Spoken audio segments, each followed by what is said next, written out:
E aí, já pensou em ganhar muito dinheiro com um canal de corte igual esse daqui que você tá assistindo? No primeiro link da descrição temos um aulão para você que quer começar um canal de cortes e faturar muito aqui na internet. Também teremos planilhas que irão te ajudar na hora de organizar a produção do seu canal. Tá esperando o quê? Porque muitas pessoas nunca pararam para pensar sobre o que é o dinheiro, né? A gente nasce, já vê as pessoas mexendo com dinheiro, aquele dinheiro de papel, estuda um pouquinho disso no colégio, mas não aprofunda muito. Bem pouquinho, né? É, muito pouco. Tanto que quando eu tava no exército, teve um comandante Eu meu, nem lembro de ter cara estudado. extremamente letrado, e a gente tava conversando sobre dinheiro, e ele falou, pois é, o real tem lastro em ouro. Eu falei, meu Deus, que lastro em ouro o real, né? A gente não tem lastro em ouro aqui há muito tempo. E isso choca muita gente, às vezes. Então, só fazendo uma breve introdução, se a gente for voltar no tempo para pegar essa parte do passado, naturalmente as pessoas precisavam fazer trocas, né? Então, o Charles, por exemplo, produz canecas, né? Eu produzo... Águas. Veja. E, por exemplo, eu posso querer uma caneca, ele quer uma água, a troca naturalmente acontece. Mas para isso havia esse problema da coincidência dos desejos. Rudá produzia espadas e não queria nem canecas nem águas. Como é que eu fazia? E eu queria uma espada, não tinha como trocar, ia ter que ir atrás de outra coisa. Então, naturalmente, se todo mundo sabe que tem esse problema de coincidência dos desejos, e todo mundo sabe que, por exemplo, sal é algo que todo mundo precisa, naturalmente as pessoas caminham para o sal. Salário vem de sal. E salário vem de sal lá dos romanos.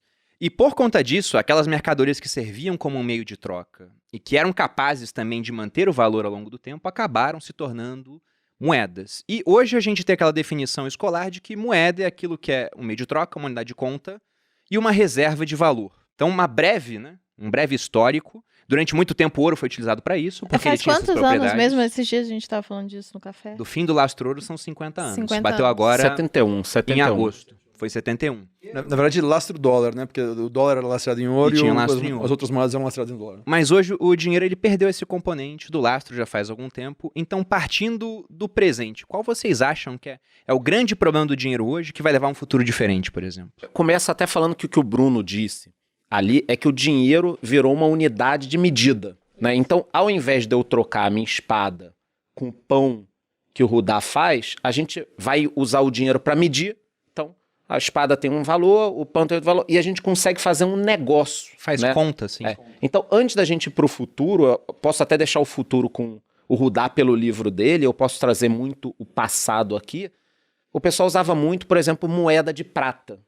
Né? Moeda de prata, moeda de ouro. Metais em geral, né? Metais em geral. Depois a gente pode até falar do desenvolvimento do dinheiro, banco, uma série de coisas que eu acho que são muito importantes até para chegar em cripto, Banco por Central, exemplo. a instituição do Banco Central. A instituição do Banco Central. Quem já estudou essa história, a gente vê que hoje temos algo mais ou menos parecido com aquela a era dos bancos selvagens, né, que é chamada na história ali, muita gente emitindo seu próprio papel moeda, é interessante, sim. E eu acredito que este momento, exatamente agora, talvez seja muito parecido com 1600, 1700, onde tinha muito desenvolvimento, muita coisa que não era artificial, era natural, foi se desenvolvendo, e aí, de repente, foi criado o dinheiro da forma que a gente conhece, bolsa de valores da forma que a gente conhece, banco central da forma que a gente conhece. Então, para pensar em futuro, realmente a gente tem que olhar para o passado, mas tem que pensar também na adoção das pessoas.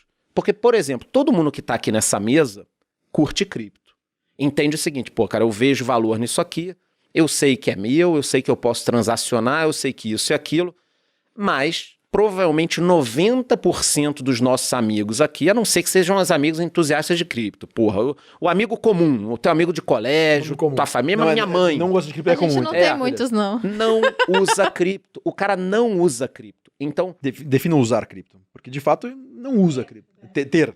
não, o cara nem começou Nem a ter. transaciona, né? Nem transaciona. tem, se nem a gente comprou. pensar na Ok. história da lei Mal de difusão... sabe o que é, na verdade. Lei de difusão de inovação, né? Você precisa de 2,5... Para quem não sabe, depois pesquisa aí. Lei de difusão da inovação. Qualquer produto para dar certo, produto, serviço e tal, você vai precisar de 2,5% de adotante inicial. Cripto já tem. Porra, 2,5% tem. Se for pegar a população do mundo, teve um analista chamado Willy Woo, ele publicou no Animal. final do ano passado. Ele falou que 1,7% do mundo já Já estava tem. usando Bitcoin, não Ó, cripto como então, um todo. 2,5% tem. Provavelmente. São os entusiastas, né? Só que a gente é entusiasta pra cacete de cripto. Você tem todo o trabalho, você tem... E aí, me cortem aqui, senão eu vou falar pra cacete, mas eu tenho uma história sobre a Argentina muito boa de cripto pra provar que ainda é difícil o uso como moeda no dia a dia. Falando mal, apesar de falar bem a maior parte do tempo. Então, 2,5% ali para iniciar. Depois você tem 13,5% que precisa utilizar, que são os caras que depois vão divulgar. Isso em cripto está Os acontecendo adotantes agora. iniciais. Adotantes iniciais. Está acontecendo exatamente agora. Se a gente for pegar essa lei da difusão da inovação, é porque eu escrevi isso no Instagram ontem, por coincidência, que é do Everett Rogers, né? Ele fala que são 5 perfis. Inovadores seriam os 2,5, que são esses Que já early tem, adopters, fechou. né? Que fechou já, fechou. Exatamente. Aí chega nessa maioria inicial, que você definiu em quanto? 13,5%. 13,5. E depois tem a maioria tardia e, por último, os retardatários. 34, retardatário. Retardatário é o último, eu vou dar como exemplo aqui.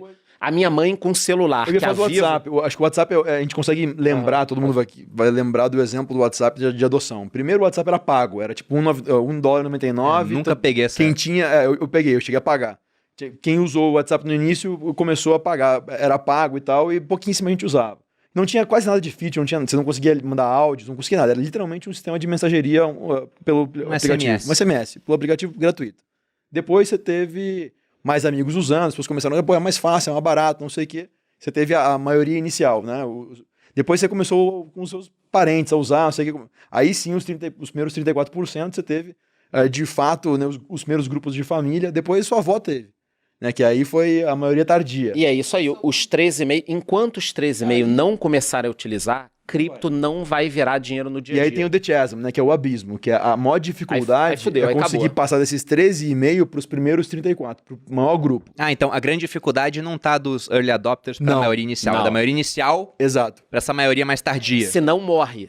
Vou te dar um produto Dos que innovators morreu. pros Ah, mas não precisa nem falar qual é. É o aplicativo de Clubhouse? bate-papo, é. Não, além do aplicativo, quer ver um Ele produto... tá vivo ainda, né? Tá vendo? lá, eu vai uso, lá. eu uso. Quer ver algum produto que morreu? O long play, que era o CDzão. Vocês pegaram isso? É muito antigo, eu me denunciei Acho aqui. que não chegou na... A gente não era nem a maioria tardia. LP. Não, estava lá cara, atrás. Era um CDzão. Não conheci Porra, alguém que tá me vendo aqui que tem uns 45 anos, eu tive amigo que tinha, aqueles amigos que tinham um Não, pouco a mais de gente não grana, teve. tinha o CD, aí depois, antes do DVD, era um CDzão, cara, que era um discão, que era um long play, era um grande CDzão. Não pegou, por quê? 2,5, Alguém usou. começou, e as pessoas não pegou, entendeu? E detalhe, tá? Todo mundo tem um pouquinho... Tem pessoas que genuinamente são early adopters, são inovadores por natureza e vão testar tudo. Eu. Você é Qualquer assim, coisa. Você mexe com tecnologia há muito tempo. Mas Cara, tem pessoas que tudo, são assim para algumas coisas. ralo O de primeiro cara dinheiro. que abriu o Nubank. O Nubank é um caso interessante. Então, você lembra que quando começou o Nubank, todo mundo queria ter. Pô, você tem um Nubank, não sei o que legal que é. Hoje parece que meio que perdeu. Pô, você tem Nubank, você tem, sei lá, você tem Perdeu a novidade. Perdeu a novidade, não é um negócio tão... E até, do ponto de vista de companhia, fica até... você consegue entender como é que é o ciclo de growth da companhia, né? O ciclo de crescimento da companhia, como ela vai se posicionar em cada um dos ciclos de inovação, de qual perfil do cliente naquele momento está comprando. Se a gente lançar um aplicativo novo, Clubhouse, você não vai ter a sua avó usando o Clubhouse na manhã, porque não vai ter. Ela precisa de alguma outra coisa acontecer, precisa ver que alguém na TV lá que ela segue mandou baixar, não sei. Então, cada público, independente da idade, tem para determinadas tecnologias ou produtos, etc., um perfil diferente de quando vai consumir. Vocês consumiram Bitcoin cedo. Pois é, isso que eu tava raciocinando aqui. Eu sou horrível pra tecnologia. Porque na empresa o pessoal me chama de Sêneca. Porque eu tenho mais ou menos, né, pra adotar a tecnologia, o que o Sêneca em 2000 a.C. tinha, assim. Então acho que aqueles macacos que a NASA manda pro espaço são muito melhores do que eu, né? Mas não só esses, como o macaco médio também deve ter o meu nível de Mas tecnologia. você comprou Bitcoin cedo. Só que eu esbarrei no Bitcoin muito cedo, eu dei muita sorte. E dentro dessa área financeira, eu gosto desse assunto. Então vinha me interessar, acabei sendo o early adopter e ganhei muito com esse ciclo dentro ainda dos early adopters e agora saindo para essa maioria Mas deixa eu te inicial. fazer uma pergunta. Você tem um perfil de investir em empresas tech novas? Tipo, você investe em startup, gosta disso ou não? Eu tenho um perfil de investir em startup hoje, mas eu não fico correndo atrás disso sozinho, porque seria muito tempo, mas eu tenho parte do meu capital alocado em isso. Geralmente a pessoa que adotou cedo do Bitcoin gosta de startup, gosta de correr, não se importa em tomar um risco de investir em uma coisa nova que tem um potencial. Eu percebo que tem muito esse perfil. O Charles puxou o assunto criptomoeda, já nem fez um suspense, né? Já puxou direto. Então todos nós aqui gostamos de criptomoeda, né? Fica muito claro até pela capa do livro do Rudaten aqui, né? Bitcoin. O Bitcoin no meio da efígie do real e do Benjamin Franklin do dólar. Que podia fazer uma outra capa e botar um laser eyes nos dois, né? Sei lá. Pois é, né? Você falou que não enxerga ele virando ainda uma moeda, talvez a gente possa até estender isso para outras criptos, porque não há ainda essa adoção da massa. Da massa. Então eu queria, por enquanto, descartar um pouquinho nos próximos 2, 3 anos ele como meio de troca, por enquanto.